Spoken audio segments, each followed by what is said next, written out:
Assalamualaikum warahmatullahi wabarakatuh. Okey, kita berjumpa lagi chapter 6 Contemporary Policy Issues in Malaysia. Sebenarnya chapter ini dibuat sebelum kerajaan bertukar daripada kerajaan PH kepada kerajaan Pakatan Nasional. Jadi tak penting, bukan tak penting maksudnya tak kisah. Kerana contemporary policy ni adalah isu-isu yang semasa. Jadi new government pun Pakatan Nasional ni pun masih lagi baru. Jadi kebetulan pula ada COVID-19. Jadi belum adalah polisi-polisi yang agak besar untuk kita bincangkan untuk contemporary. Jadi for this chapter saya akan pergi secara sepintas lalu sahajalah. Sebabnya kita berlaku proses pertukaran kerajaan, ya, daripada kerajaan BN dulu bertukar ke kerajaan PH dan PH bertukar kepada PN. So kita ada banyak pertukaran kerajaan dan polisi itu jadi tidak stabil lah. Bila kerajaan bertukar, polisi itu tidak tetap. Tak apalah, kita tengok secara sepintas lalu saja. Okay, students should be able to discuss on any current policy issues in Malaysia. Yang ini you kena banyak membaca. Ya, you kena banyak buka website, you kena banyak membaca newspaper online, you kena banyak baca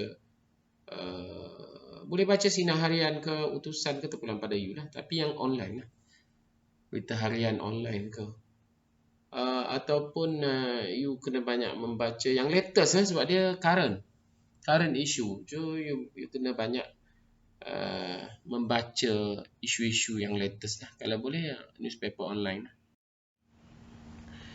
Policy change refers to incremental shift in existing structures or new and innovative policies.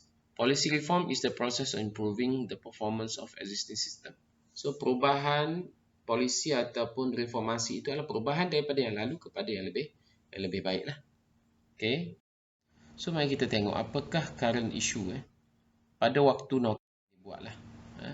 Okay, antaranya adalah some societal problems, masalah-masalah sosial are incapable of solutions because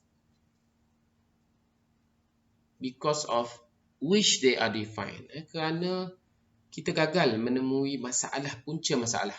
Apakah punca masalah? Root of the problem untuk societal problem. Thus, they may never be resolved by public policy. Dan oleh itu, sukarlah untuk public policy. Buatlah polisi apa pun, masalah sosial ni ataupun masalah masyarakat lah. So, bukan sosial lah. Masalah masyarakat tak boleh selesai. Okay, example like poverty. Poverty ni, kemiskinan ni sepanjang zaman ada. Akan sentiasa ada orang yang susah. Akan sentiasa ada orang yang miskin. Contoh, walaupun negara itu semakin maju, macam negara kita tahun 2020, negara kita semakin membangun, tetapi masih ada golongan yang ketinggalan. Ada golongan yang income dia bertambah, tetapi ada juga golongan yang tertinggal ataupun yang susah. Policies that solve the problem of one group in society may create problem for other group. Maksudnya kat sini, polisi itu mungkin membantu satu golongan, tetapi ada golongan yang terpinggir ataupun yang tertindas. Dia memang macam itulah. Ini adalah masalah di kalangan. Societal problems may have multiple causes. Dia ada banyak sebab, faktor, masalah. Kalau kita ambil kemiskinan ni ada banyak masalah, banyak faktor. Education, masalah attitude, masalah opportunity pun mungkin juga, peluang tak ada. Nak belajar duit tak ada, nak bekerja ada masalah, sakit, ataupun health problem, masalah kesihatan, ataupun masalah tak ada modal nak buat bisnes. And a specific policy may not be able to eradicate the problem. Walaupun kerajaan sentiasa buat program untuk membasmi kemiskinan, tetapi still ada orang miskin di merata-rata tempat. The solution to some problems may require policies that are more costly than the problem. Kadang-kadang polisi yang dibuat itu kos dia lebih tinggi untuk menyelesaikan masalah itu. The political system is not structured for completely rational decision making, thus the government is incapable to formulate a rational public policy. Sebab tu kalau kita tengok kerajaan bertukar macam mana pun, still tak dapat selesaikan masalah rakyat. Pasal apa? Sebab masalah societal, masalah di kalangan masyarakat ni sentiasa ada. Yang kita tengok dekat sini high living cost lah. Negara maju tapi high living cost. So ada lagi golongan yang susah. Okey, ini bukan current lah. Ini adalah masa kerajaan PH hari tu. Diwujudkan CEP. Yang ni pun saya skip je lah. Council of Eminent Person. Yang 5 orang tu. Yang Robert Cook, Hassan American, Seti Akhtar. Semua ni dah tak ada dah. Daim Zainuddin dan sebagainya. Ini boleh baca. Okay, recommendation. Sebab benda ni dah tak ada.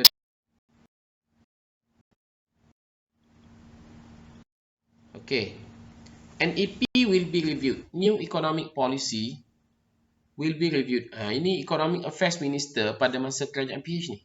Datuk Seri Muhammad Azmin Ali said that the new economic policy will be reviewed by the government. Pada waktu itulah. Okay. Ini pun antara isu dia. Boleh baca. Tapi ni sebab ni dasar kerajaan PH. Okay. Changes in national housing policy to be unveiled in September 2018. Ini pun masa zaman PH juga. The Housing and Local Government Minister masih lagi, Zuraida Kamarudin, said the national housing policy which will facilitate home ownership formulations will be introduced. Okay. Ini isu tentang perumahan. Semua orang tahulah masalah rakyat yang berpendapatan rendah tak mampu nak membeli rumah. So, apa yang government buat? 6 agencies will come under the ministry, namely Prima. Ini daripada zaman Najib lagi ya. Perumahan Rakyat Satu Malaysia membantu dengan menyediakan rumah dengan kos yang lebih rendah untuk dibeli lah. Orang panggil mampu milik. Syarikat Perumahan Negara Berhad SPNB, Rumah WIP, Rumah Wilayah Persekutuan, UDA dan juga Satu Malaysia Public Housing sama dengan Prima lah. Dan juga Perumahan Penjawat Awam Satu Malaysia. Ini semua adalah skim yang dibuat oleh zaman Najib lagi dan diteruskan pada zaman PH pun dan diteruskan sampai sekarang lah untuk membantu kekitangan awam, membantu rakyat yang berpendapatan golongan B40 dan juga golongan M40 untuk mendapatkan rumah. Adalah berapa pendapatan suami isteri kalau combine tu katakan under 8,000 ke under 7,000 ke layak untuk membeli rumah yang disediakan oleh syarikat-syarikat ni.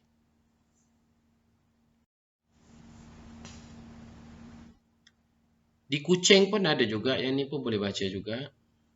Ya. Saya banyak skip sebab ni isu-isu yang okay, government to review national automotive policy. Ini pun isu dia timbul pada waktu itu Tun Mahathir jadi Prime Minister. So dia nak buat third national car. Itu pun isu itu pun dah lepas sebabnya sekarang dah tukar kepada Tan Sri Muhyiddin Yassin.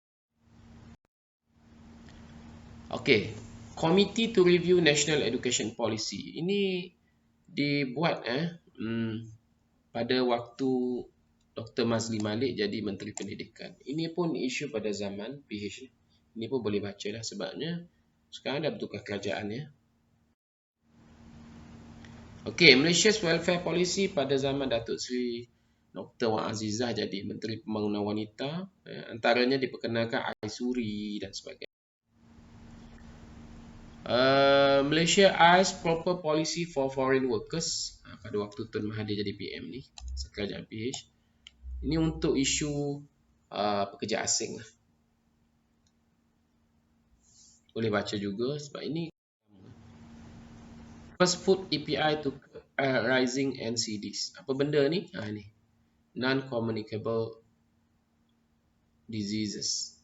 Okay, Food Environment Policy Index.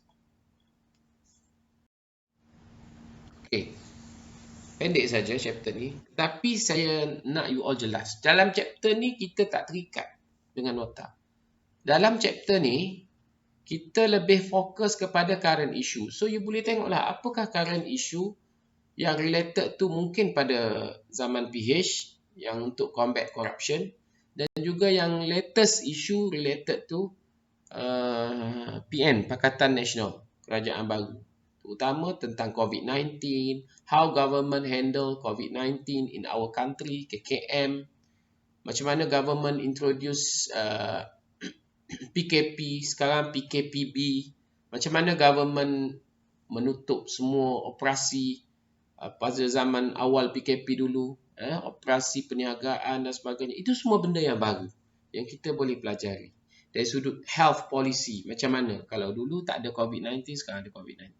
So, saya harap untuk for chapter 6 ini, dia adalah yang terbuka, open. You banyak membaca newspaper, you banyaklah membaca artikel-artikel yang latest, dekat sebarang artikel internet ke newspaper, apa yang government buat yang latest, kalau boleh yang 2020, yang baru. Dan juga tahun 2019 ni boleh rujuk. Okay? Kalau ada sebarang masalah, boleh tanya saya lah. Chapter ini pendek saja, sebabnya dia open. You mungkin macam yang saya suggest tadi, you boleh baca COVID-19, you boleh baca isu combat corruption, you boleh baca isu human rights. Sebab pada zaman PHR itu banyak timbul isu human rights, hak-hak asasi manusia. Isu security, isu tentang LTTE, pengganas LTTE, tentang national security, tentang isu berkaitan dengan national car, isu tentang bantuan sara hidup, isu tentang apa lagi? BSH, tentang banyak isu corruption lah pada zaman PHR itu. Okay, pada zaman PN pula, isu Pakatan Nasional pula, isu dia adalah COVID-19, health problem dan juga ekonomi lah. Pasal bila semua tutup bisnes, ekonomi pun agak suram lah. Tetapi bukan salah kerajaan lah, salah kerana ada virus. Okay, itu saja. Saya harap you all bacalah latest newspaper ke artikel yang baru-baru. Okay, yang related dengan public policy. Bukan baca pasal sukan, pasal Liverpool apa, bukan. Maksud saya yang tu bacalah, tapi yang ni fokus pada public policy. Apa-apa saja isu, terutama sekarang ni COVID-19 yang related. Okay, thank you. Assalamualaikum. Bye-bye.